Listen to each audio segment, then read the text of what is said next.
Nas últimas semanas, as notícias destacam as tentativas dos Estados Unidos da América de negociar um acordo entre Rússia e Ucrânia para encerrar a guerra.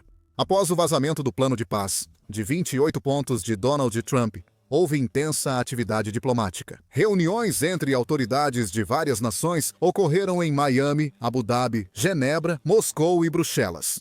Apesar das declarações positivas, os dois lados ainda estão longe de uma reconciliação. As negociações continuam enquanto eles atuam em terra, no mar e no ar.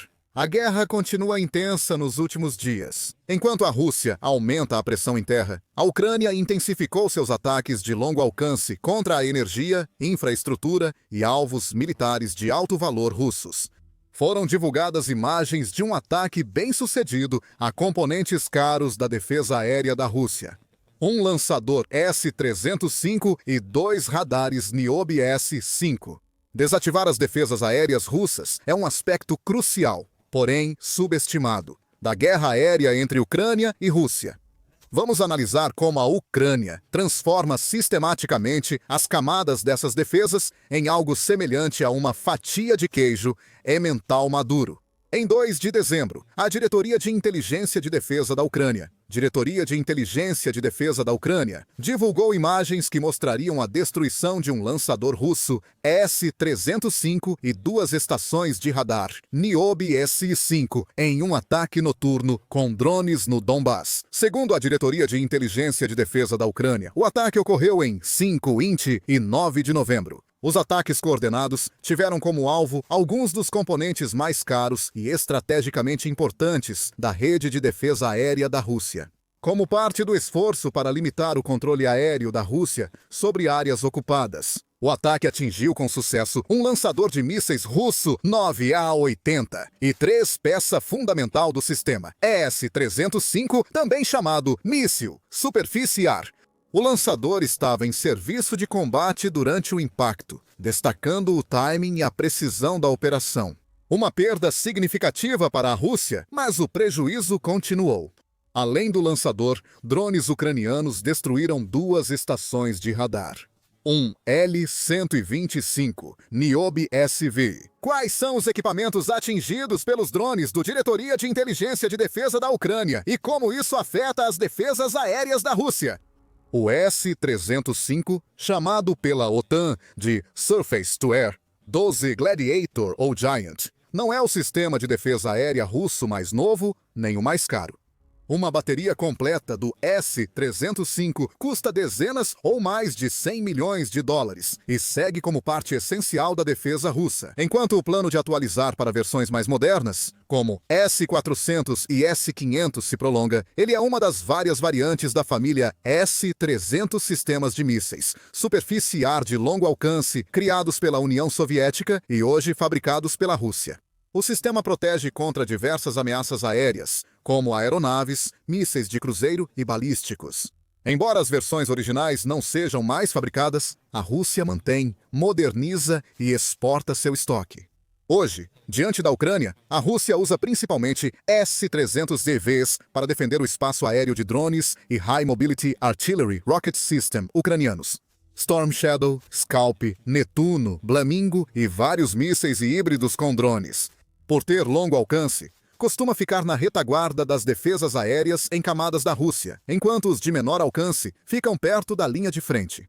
O ataque ucraniano a um lançador S-305 em Donbas, perto da linha de frente, indica que a Rússia pode estar ficando sem sistemas de defesa aérea. O site independente Oryx, que monitora as perdas de equipamentos na guerra da Ucrânia, registra 359 sistemas de defesa aérea, míssil superfície-ar russos destruídos pela Ucrânia até agora. Foram 269 destruídos, 62 danificados, 4 abandonados e 24 capturados. Oryx já listou 9 A-80 e 3 do S-305 atingidos pela Ucrânia. Este último ataque, ainda não registrado, seria o 8º. O carregador ou lançador de mísseis é, claro, uma parte fundamental de qualquer sistema míssil superfície-ar. Você não pode exatamente disparar mísseis contra ameaças que se aproximam sem um desses. O sistema míssil superfície-ar S-305, como outros, tem 5 componentes principais: carregadores ou lançadores e os mísseis. Eles incluem um veículo de comando e controle, sistemas de radar e veículos de recarga. Todos os componentes usam um chassi de lagartas especializado baseado no sistema de artilharia 2C7P-OM, com componentes dos tanques russos T-72 e ou T-80. A plataforma usa um motor diesel V80 e 4 de 840 HP, atingindo 50 km e alcance de 480 km. Os lançadores têm duas versões, o 9A82 Surface to Air 12B Giant e o 9A83 Surface to Air 12A Gladiator, este último atingido recentemente pela Ucrânia. O Giant tem 3 tripulantes e radar de engajamento integrado. Projetado para derrubar mísseis balísticos, ele carrega 2 mísseis de longo alcance 9M82. Seu alcance é de 100 km e altitude efetiva de 300 km. O Gladiador, por sua vez, foi feito para atingir aeronaves, mísseis de cruzeiro, ameaças balísticas leves e drones. Derrubar drones baratos com mísseis caros logo se torna inviável pelo custo-benefício. O Gladiador tem radar integrado e leva 4 mísseis 9M83 de médio alcance, com alcance e altitude menores, 45 e 155 milhas. Os mísseis são perigosos. O míssil antibalístico, o 9M82, tem um comprimento de 325 pés, diâmetro de 3 pés e pesa mais de 10.000 libras. No topo, há uma ogiva de fragmentação de 330 libras, otimizada para alvos balísticos rápidos. O 9M83 usa a mesma ogiva, já que ela é igualmente eficaz contra aeronaves e mísseis de cruzeiro. O míssil em si é menor, embora com pouco menos de 8 metros de comprimento e 1 metro de largura, também seja mais leve, pesando 2.500 quilos. Os lançadores são totalmente automatizados e são controlados por meio de um veículo posto de comando 9S457, o cérebro central da bateria. Ele tem uma equipe de 7 pessoas que rastreiam. 70 alvos definem prioridades e coordenam vários lançamentos simultaneamente. O rastreamento e a coordenação são feitos pelo quarto componente da bateria, o radar, que é composto por 2 partes. O radar de vigilância 9S15 requer 4 operadores e oferece alerta prévio e aquisição de alvos. Ele tem um alcance de detecção de mais de 320 km para aeronaves, mísseis de cruzeiro e similares, e 150 km para mísseis balísticos. O radar de vigilância setorial 9S19 detecta alvos rápidos e com baixa assinatura de radar, como ogivas. Exige equipe de 4 pessoas. Alcance de 174 a 220 km e reação rápida. Por fim, os veículos de recarga 9T234 carregam mísseis sobressalentes e um guindaste. Há 2 variantes, cada uma para um lançador. Um leva 2 mísseis 9M82 e o outro 4 9M83. Eles recarregam os lançadores em 50 a 60 minutos, ou lançam mísseis usando dados dos lançadores. É um sistema sólido, apesar de antigo. Entrou em serviço por fases, com partes integradas à defesa aérea desde 1983. O míssil 9M83 entrou em produção em 1986 e a implantação completa do sistema foi alcançada em 1988. Em 1991, ao se tornar independente da União Soviética, a Ucrânia herdou cerca de 300 lançadores S-300. Após o colapso da fraca União Soviética, com menos ameaças e questões internas mais urgentes, a maioria acabou em desuso. Tudo mudou em 2014 após o Maidan, a anexação da Crimeia pela Rússia e o início da guerra civil com os separatistas russos em Donetsk e Luhansk. A defesa aérea rapidamente virou prioridade na Ucrânia, já que poucos sistemas ainda funcionavam. A Ucrânia iniciou o reparo e restauração de seus estoques de S-300. Quando a Rússia invadiu em fevereiro de 2022, a Ucrânia tinha cerca de 100 em operação. Na época, o S-305 era um dos poucos sistemas da Ucrânia contra mísseis balísticos russos, e foi bem utilizado. A Rússia aparentemente focou neles e nas defesas aéreas ucranianas no ataque inicial, buscando domínio aéreo total. Pelo menos 21 lançadores ucranianos foram perdidos até abril de 2022. Os mísseis logo ficaram escassos, sem reposição viável, pois só a Rússia os produz nas quantidades exigidas, especialmente a longo prazo, em dezembro de 2022. A Ucrânia estava buscando ativamente mais sistemas S-300 e, principalmente, mais mísseis. Mas, naquela época, armas ocidentais já haviam começado a chegar à Ucrânia, incluindo sistemas de defesa aérea, variando desde os humildes Manpads, lançados do ombro, até os sistemas de mísseis antiaéreos, míssil interceptador móvel 104 Patriot de última geração, com tudo que você imagina e as novidades que a Ucrânia criou nesse período.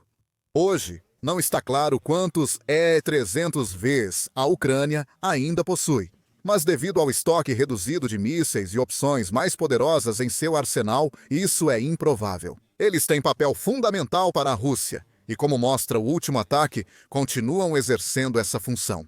Embora seja difícil obter dados precisos, estima-se que a Rússia ainda tenha cerca de 50 S-300Vs em operação. OPIS, digo 49. No começo da guerra, eles tinham muitos mísseis S-300 já próximos do fim da vida útil. Em setembro de 2022, Vadim Skubitsky, então representante do Diretoria de Inteligência de Defesa da Ucrânia, afirmou ao Ukrpravda da Ucrânia que a quantidade de mísseis varia conforme o uso atual da Federação Russa.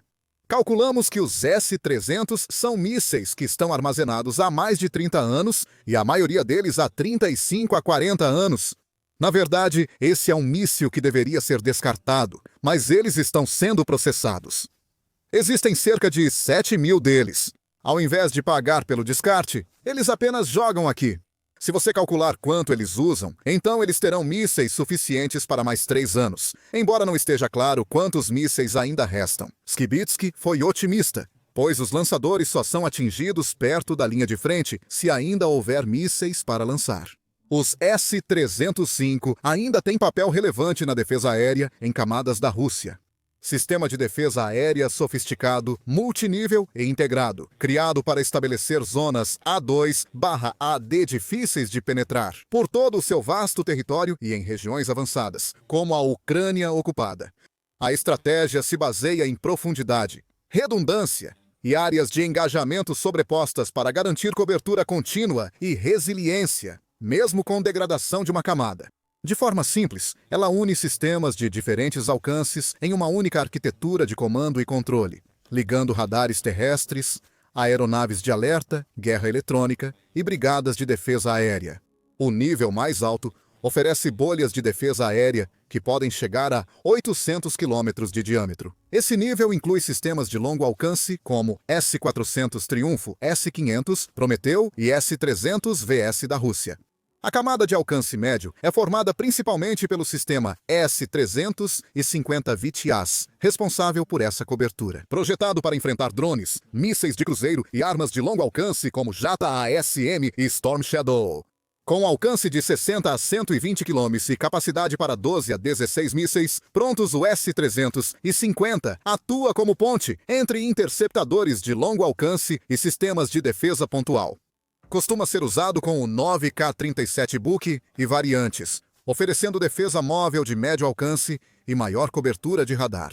Há também o nível de campo próximo, com defesas de curto alcance e defesa pontual, como 9Q-33, OSA e S-125, NAVA, e o conhecido Pantsir-S-1, que protegem instalações-chave como bases militares, aeródromos e centros de comando. Esses sistemas são móveis e costumam acompanhar forças terrestres, oferecendo proteção contra ameaças de baixa altitude e munições guiadas. O que une essas camadas e garante sua sincronia é uma rede avançada de radares, como os das séries NEBOM e Gama, que oferecem alerta antecipado persistente e detectam aeronaves furtivas com sistemas multibanda. Eles fornecem dados para as unidades de mísseis, permitindo rastreamento de longo alcance e engajamento coordenado. O sistema inclui recursos de guerra eletrônica, como o Krasuka, Momansky, BN e Repellent, capazes de interromper satélites inimigos, links de sistema de posicionamento global, radares de aeronaves e drones ucranianos destrutivos. As estações de radar. Um L-125 Niobe SV atingidas pela Ucrânia são alvos raros e valiosos. Os radares de defesa aérea russos, como Nebo-M, Nebo, SVU, Protivnik G, Gama S1 e 55ZH6 NEB-OM compõem sistemas integrados multibanda para detectar ameaças furtivas e convencionais. No entanto, o Niobe SE tem uma função diferente. É um radar móvel de banda Very High Frequency, derivado da família Nebo. Projetado para as forças terrestres russas, o Niobe SQV é parte essencial da defesa aérea integrada e em camadas da Rússia. É uma estação de radar móvel de 3 coordenadas que serve como alerta antecipado e aquisição de alvos a longa distância, capaz de detectar, rastrear e identificar aeronaves, helicópteros, mísseis de cruzeiro, balísticos e vantes. Capaz de detectar aeronaves furtivas e de baixa observabilidade, como o B-2 Spirit F-22 Raptor e F-35 Lightning II. Operando na faixa Very High Frequency, o radar é instalado em um caminhão KAMAZ de 4 eixos, garantindo mobilidade e implantação em 10 a 15 minutos. Operado por 3 pessoas, o sistema pode funcionar continuamente, inclusive em longos períodos de combate. O desempenho do Niobe SVZ parece impressionante no papel. Foi relatado que ele é capaz de rastrear até 300 alvos aéreos simultaneamente, com um alcance de detecção de até 310 milhas e cobertura máxima de altitude de 40 milhas. O sistema transmite informações sobre a situação aérea para centros de comando e sistemas de defesa aérea, incluindo sistemas de longo alcance, como o S-305, e sistemas de curto alcance, como o Pantsir S-1. Em resumo, instalar esse sistema em áreas como Donbass e Crimeia é crucial para a Rússia manter a exclusão aérea e coordenar a defesa, ao longo de centenas de quilômetros. O problema é que eles são raros e muito caros. Então, perder um não é como perder uma estação de radar comum. A Rússia comprou 6 radares 1L1-25 Niobe SV em 2016, entregues em 2018. Essas foram as primeiras unidades de série implantadas para treinamento em bases operacionais em vários distritos militares. Embora os números exatos atuais sejam classificados, avaliações de fontes abertas sugerem que a frota continua limitada, provavelmente na faixa de um dígito, a pouco mais de 10 unidades. Como o sistema é estratégico e complexo, destruir uma unidade na Ucrânia representaria 10% ou mais da frota total. Eles também devem ser difíceis e caros de substituir, pela complexidade do sistema e componentes especializados, muitos sob sanções. A produção deve ser baixa, de 1 a 6 unidades anuais. A produção em série iniciou em 2016, mas a quantidade e o custo atual permanecem desconhecidos. O custo por unidade, no contrato de 2016, era de 6 a 7 milhões de dólares, conforme câmbio de 2017 a 18. No entanto, algumas fontes ocidentais e ucranianas estimam o valor de reposição do sistema atualmente em cerca de 100 milhões de dólares. Isso pode indicar custos maiores de implantação, integração ou confusão com outros radares Nebo, como o Nebo-U. Mas o preço real por unidade deve estar mais perto do valor original que dos 100 milhões de dólares. A perda de um único Niobe SV já é um prejuízo tático e estratégico relevante para a Rússia. Como essas unidades são poucas e valiosas, perder uma reduz o alcance de detecção e a consciência situacional da defesa, criando pontos cegos na cobertura aérea.